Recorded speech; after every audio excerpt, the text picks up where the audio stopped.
अस्सलामुअलैकुम वरहमतुल्लाहि वबरकातुहू।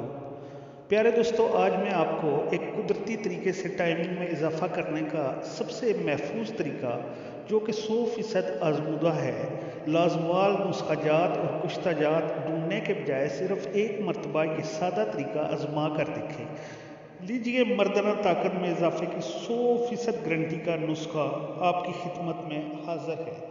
सिर्फ मर्दाना ताकत में इजाफा की तमाम मसाइल का हल नहीं, बल्कि अच्छी सेहत, ज़हन सुकून और दुनिया और आखिरत में कामयाबी के तसव्वुर के बगैर हमारी ज़िंदगी नामुकम्मल है। हर किस्म की कमज़ोरियों से निजात और पाक साफ सेहतमंद ज़िंदगी गुजारने की इस ख्वाहिश की तकमील हो सकती है। मेरे दोस्तों, आपको मैं ये नुस्खा बताता हूँ, ज़्यादा आपका वक्त नहीं लेता, तो आए अपने नुस्खे की तरफ चलते हैं। नाज़रीन इकराम, आपने ऐसा करना है कि आपने अंजीर लेने हैं, तकरीबन 40 अंजीर, जो कि ड्राई अंजीर जो होते हैं वो वाले आपने किसी ड्राई फ्रूट शॉप से ले लेने हैं। और इसी तरह आपने 40 लहसुन के अच्छे वाले दाने लेने हैं। आपने करना ऐसे है कि उन अंजीर को पानी में भिगो देना है आपने। उसके बाद आपने उन अंजीर को दरमियान से खोलना है, खोलकर उनके अंदर एक एक लहसुन 40 दानों में डाल देना है।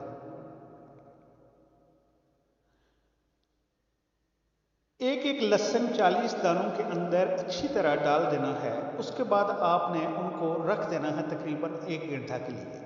उसके बाद आपने उन 40 दाने जो तैयार हो जाएंगे सबको इकट्ठे रखना है। और उसके बाद आपने एक फ्राई पैन लेना है, देगची लेनी है या कोई चीज़ ऐसी लेनी है, उसके अंदर आपने उनको फ्राई करना है। फ्राई भी इस तरह करना है कि पानी, थोड़ा सा पानी डालना है, डालकर उनको हल्की आंच पे रख दें ताकि वो सही मैलूल हो जाए, नरम हो जाए सब कुछ। उसके बाद आपने उसको उतार लेना है। उतारने के बाद वो लहसुन उसी के अंदर रहे।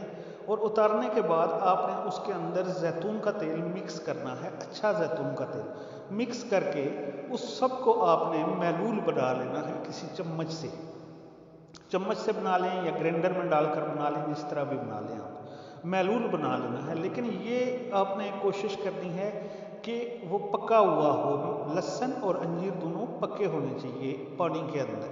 मैलूल बना लेना है। मैलूल को हर रोज़ आपने सुबह दोपहर शाम 1 से 1.5 चम्मच आपने दूध के साथ लेनी है। लेकर आप सो जाएं या अपना जो भी हम बिस्तरी करना चाहते हैं वो करें। लेकिन 3 दिन तक आपने हम बिस्तरी नहीं करनी है। ये खुराक लेने से सुबह शाम लेनी है तो दूध के साथ लेनी है। उसके बाद आप देखेंगे कि आपकी टाइमिंग बेहद बढ़ जाएगी और साथ आपकी मर्दाना कमज़ोरी बिल्कुल ख़त्म हो जाएगी।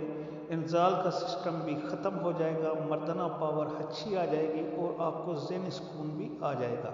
ये नुस्खा आप पूरी यूट्यूब पे ढूंढ लें, किसी के पास भी ये नुस्खा नहीं। ये कहीं से अरब से एक हकीम साहब हैं, उनसे ये नुस्खा मिला था एक आदमी से।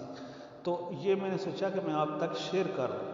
तो इंशाअल्लाह ताला अगली वीडियो तक मिलते हैं और कमेंट्स ज़रूर करना। अस्सलाम वालेकुम।